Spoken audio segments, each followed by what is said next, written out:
What's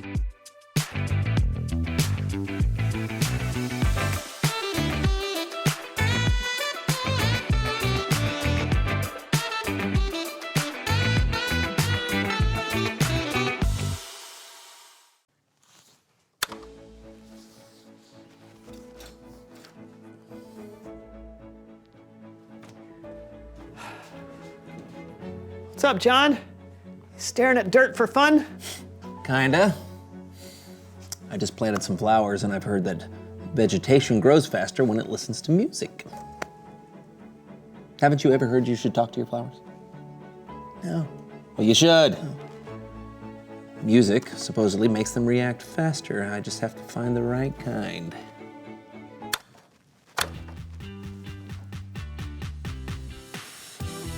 No, nothing there.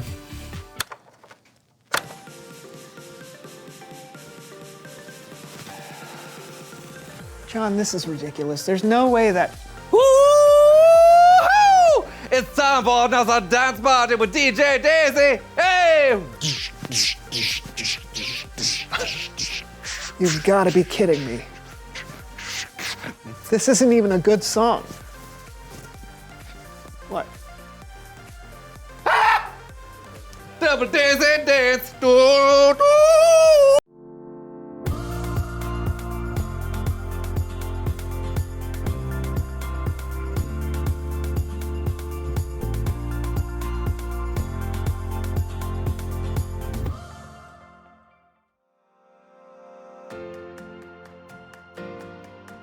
Dear God, it's Easter! What an incredible day. It started really early. It was still dark when we left the house. God, thank you for today and for Jesus coming back to life. After church, we had the community Easter egg hunt. I know I've been doing it maybe all my life, but I still love the tradition and the fun. We all had our baskets and we were ready to start.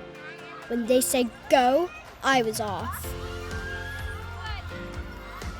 In all the years we have done the egg hunt, I've still never found the special golden egg. But somehow, I knew this was going to be the year. Whoever finds that one gets the special prize. This year, it was a gift certificate to Gladstone's, that really cool store downtown. I kind of got away from the crowd and found some great eggs too. But then there it was, the golden egg. It was off, kind of hidden beside a tree. I ran over to it, but just as I picked it up, Daisy ran over. She had seen it too. She didn't have any eggs in her basket, and I think she'd even been crying about something. I think I knew the look because I babysit her and her brothers sometimes. Oh, I really wanted that prize. But something, I don't know, maybe just because it was Easter. But it seemed like the right thing to do. I gave her the egg.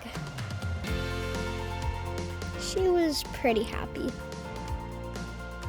God, thanks for your son, who put us first by laying down his life and coming back to life. Help me to always put others first, just like he did. Happy Easter, Maria.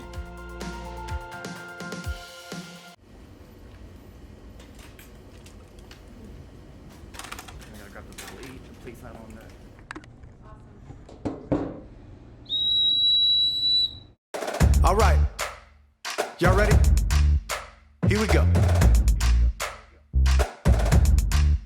I think it's time to change my mind from only thinking me, myself, and I, laying down my pride. Gonna put somebody else at number one this time. Don't wanna be in a world where it's all about me. I'll take second to whoever is around me. I'm giving up my number one position. So we all belong at number one together.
Welcome to Story Lab.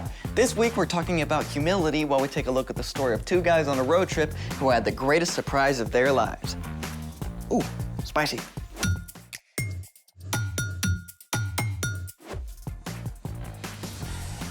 Hey, I'm Carter. And I'm Zeke. We're talking about humility, which is putting others first by giving up what you think you deserve. You know what I've always thought I deserved? What? An invisibility cloak. What would you do with the invisibility cloak? I am so glad you asked. Wrapped in a secret sheath of invisibility, there's nothing I couldn't do. Like acquire extra cookies.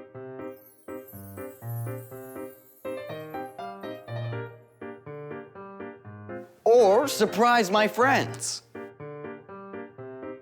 Sherry, Sherry baby, Sherry, Sherry baby. The possibilities are endless.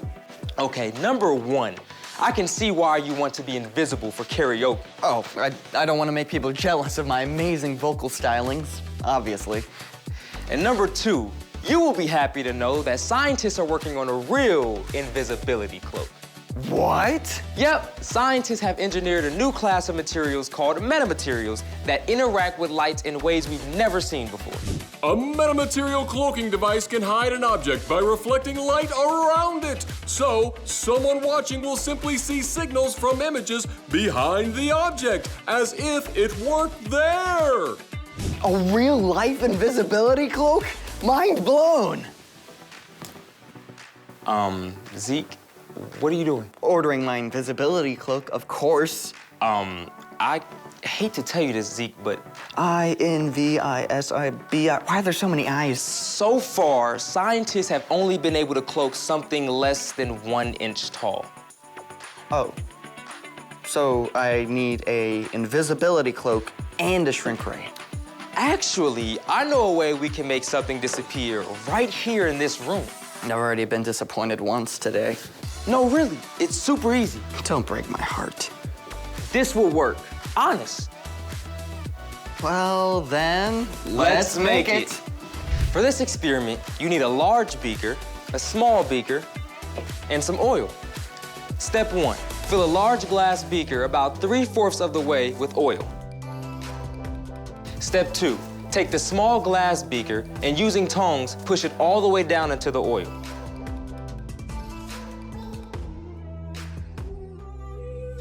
There you go. Whoa, it really worked. I can't see the small beaker at all. It's our very own cloaking device. Okay, science. How does this happen? When light travels through glass and then the oil, the speed of light slows down. On reflection, this makes the glass look invisible. The slowing down process of light and reflection through certain objects is known as the index of refraction. The beaker really is in there, right? Yep.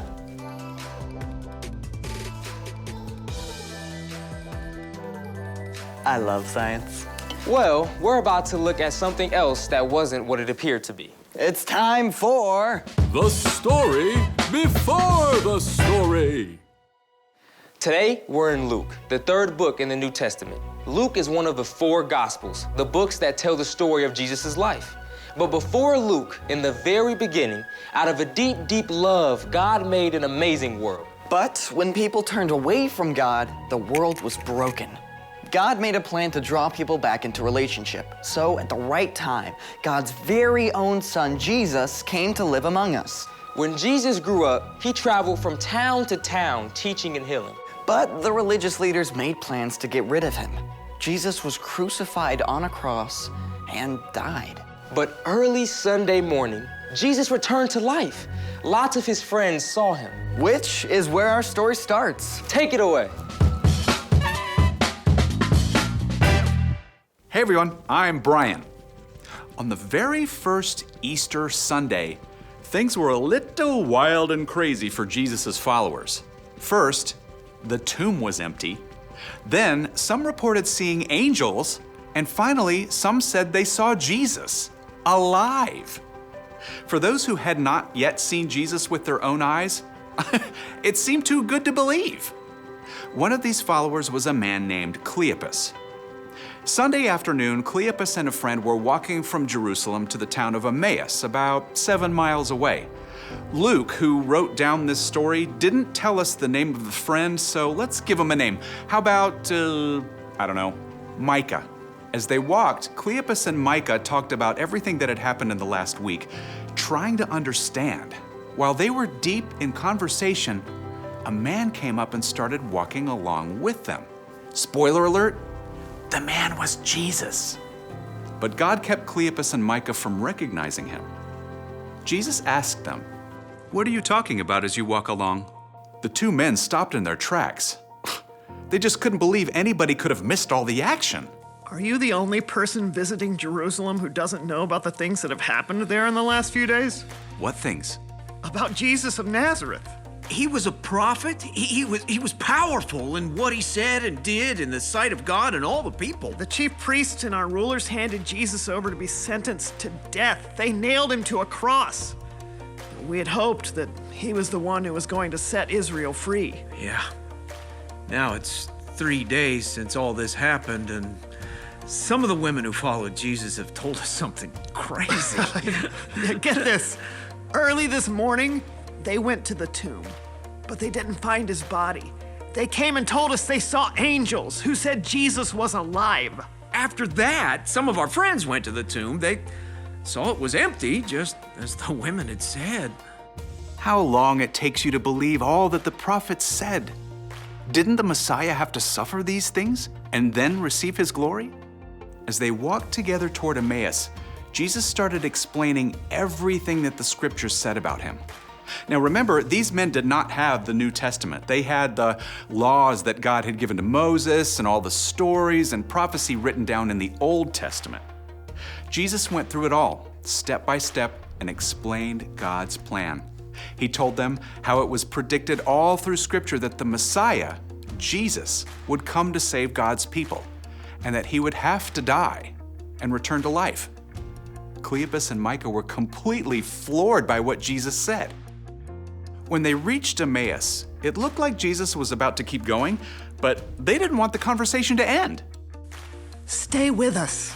It's evening. The day is almost over. So Jesus went into the place where they were staying and sat down to dinner with them. He picked up the bread. "Thank you for giving us our daily bread." As Jesus broke the loaf of bread and handed it to Cleopas and Micah, their eyes were opened. Suddenly, they recognized who he was. Jesus. It's you. As soon as the men recognized Jesus, he disappeared. Remember how excited we were on the road as he explained what the scriptures meant? It could only have been Jesus. The men were so excited that they left their dinner sitting on the table and ran all the way back to Jerusalem that evening, 7 whole miles. They went immediately to the place where Jesus' closest friends were staying. We've seen Jesus. He walked with us on the road to Emmaus. The men told about everything that had happened. It was just one more amazing confirmation of the incredible truth. Yeah, that Jesus is alive.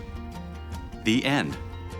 Just imagine if you're one of those guys. I mean, you find out it's Jesus, and then he just disappears. Like, he can do that now. I wish I could have heard Jesus himself explaining God's whole plan. Yeah, that was a pretty awesome thing Jesus did for them. So, what's our part in the story? Jesus cared about his friends so much that he wanted them to understand the big picture of what God was doing. And we can take the time to help others understand what God is up to as well. Like, if you have a friend that feels like they don't fit in anywhere, remind them that God has made them unique, and he has a special place for them to feel that no one else can. Or maybe your cousin is going through a really rough time. You can encourage them that God can use even really hard things to do something good. You can show humility by taking the time to help people understand other stuff too, like a hard math problem. Or how to tie their shoe. Or the best way to shoot a basketball. Yeah, just be patient, even if they don't get it the first time. Or the second time. Yeah, I mean, I sure don't understand things right away either. Yeah, that's right, me included. See you next time. So, here's the thing. Put others first by helping them understand. Could we get a giant glass vat of oil for me to turn invisible in? Ew. The oil and glass invisibility effect does not work on opaque objects such as humans. Well, rats. How about you just enjoy some karaoke music? Thanks for joining us on the Story Lab. See you next time. Fly me to the moon. Let me play among the stars.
Hello, everyone. I'm John. And I'm your host, Brandon. And this is the This is the Green Garden Call-In Hour, where we're taking your calls and giving you advice on how to make your garden beautiful and verdant.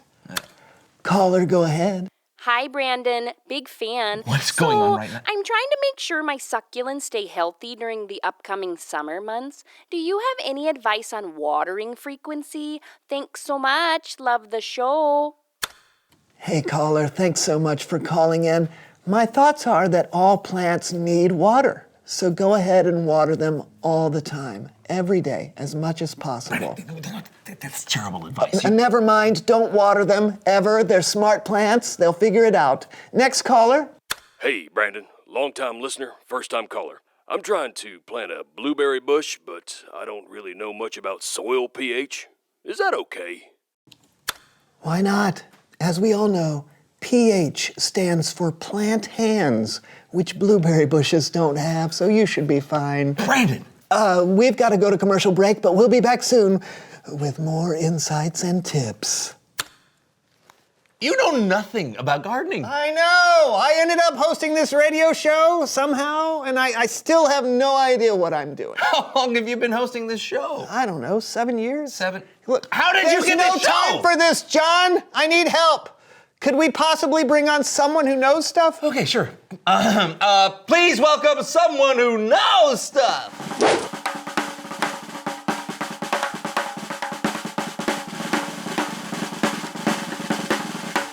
Come on in, come on in. Have a seat, have a seat. Yeah. Thanks for having me. Just 1 second. And we're back after that short break. We've got a guest with us today. Could you please tell us who you are and what you know? Hi, I'm Lily, and I would say that I know a fair amount about gardening. Great to have you with us today. I am so sorry about this. I don't know anything about gardening, but I have to give these people advice. Is there any way you could help me out? Sure, I'd be happy to. Okay, that's great. Okay. So we've got a caller on the line. You're on the air, caller. Hey, I've heard a lot about composting, but it sounds like a lot of work. Should I try it? Don't. Putting posts in your garden will make it look bad. Composting is when stuff like leaves and food scraps decompose and turn into nutrient-rich soil. Right, so you don't want things decomposing in your garden. That's gross. Actually, you should absolutely give composting a shot. Not only is it good for your garden, but it's a great way to find uses for food scraps that would otherwise just end up in a landfill. So what I'm saying is composting is a good thing. Exactly. We have to take a quick break. Lily, thank you so much for being on the show. You've proven in one question that you know more about this topic than I ever could. Well, I appreciate the vote of confidence, but I don't think that's true. I think you can know all these things. You just have to study and work, and don't talk on your radio show about things that you're not sure about. Well, Well, thank you for taking the time for helping me understand more about gardening and more about hosting a call-in gardening radio show. Would you be interested in taking over by any chance? Oh, I mean, why not? Awesome! I'm gonna help people when I can. All right, that's great. All right. Thanks for tuning into the show today, everyone. This is your host, Brandon, signing off. And this is your new host, Lily, signing on. So when it comes to composting, you want to make sure that your soil is nutrient-filled. You also want to make sure that... Hey, thank goodness Lily was here. I know, right? But I still think posts make for an unsightly garden. No. We're not talking about... Didn't you just listen to... Never mind. It's Bible story time with Kellen.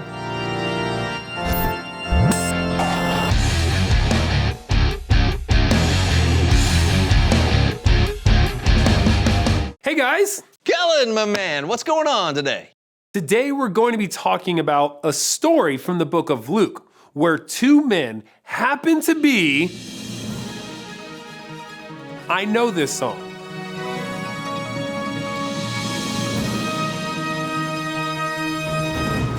Diane DeWitt here, reporting for Ancient News, where we only cover the oldest possible news. Later, floppy disk. Neither floppy nor disk. But first, since the crucifixion of Jesus, we've heard reports of some incredible things. Some eyewitnesses have even said they've seen Jesus alive. We go now live to the city of Emmaus to speak with one of those witnesses, Cleopas. Cleopas, can you tell us what happened? So, my friend and I were walking on the road from Jerusalem to the village of Emmaus. We were talking about all the stuff that's been going on in Jerusalem when this guy comes up to us and he asks us what we're talking about. And we're like, you don't know? And what were you talking about? Well, you don't know either? We were talking about Jesus, of course. How he was a powerful prophet and was sentenced to death. How he died on the cross. We were both bummed because we were really sure that he was going to be the person to set Israel free. But Jesus was crucified and put in a tomb. That's what I'm saying. 3 days ago that was. But that's not all.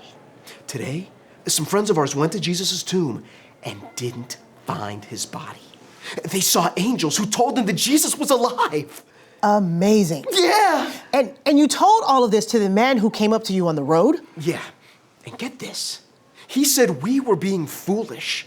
He said, and I remember this exactly, he said, how long it takes you to believe all the prophets said. Didn't the Messiah have to suffer these things and then receive his glory? And what did that mean? We weren't sure either. So this guy explained. He went through the scriptures, starting all the way back with Moses and the prophets, all of it.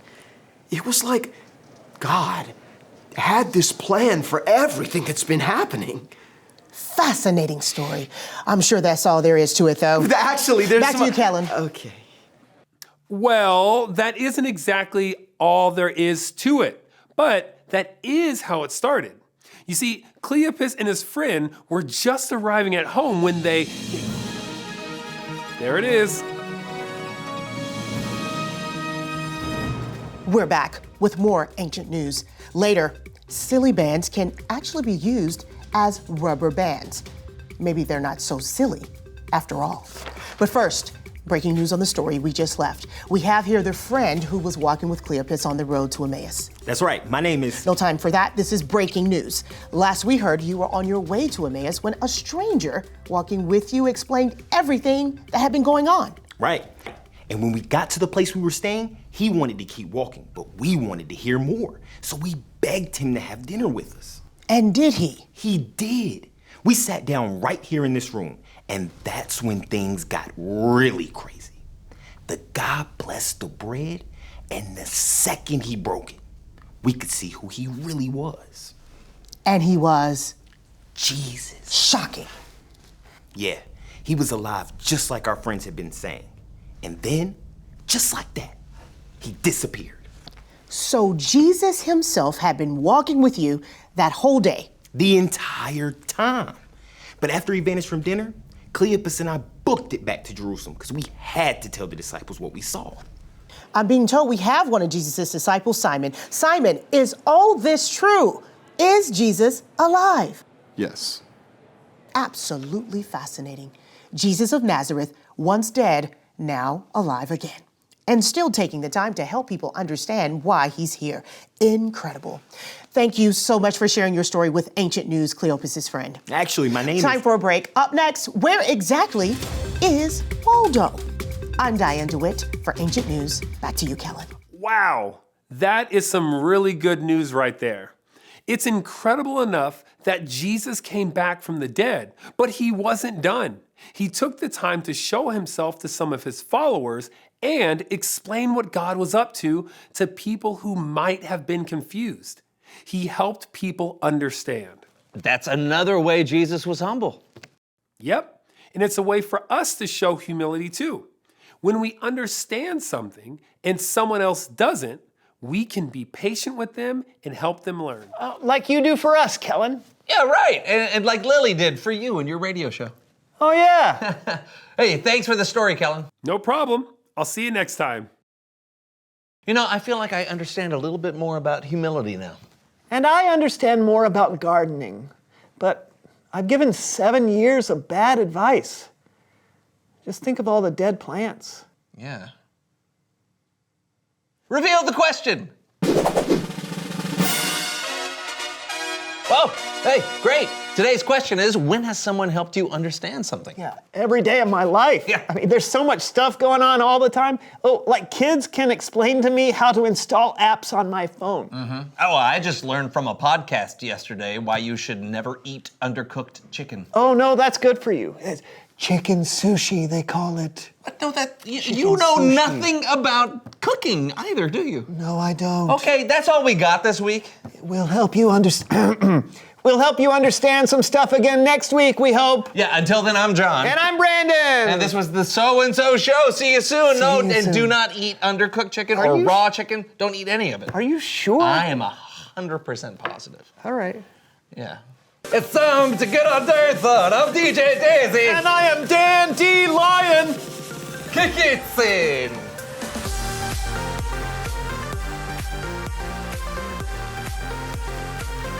Yeah, I feel the beats. I think there's some beats growing in the soil.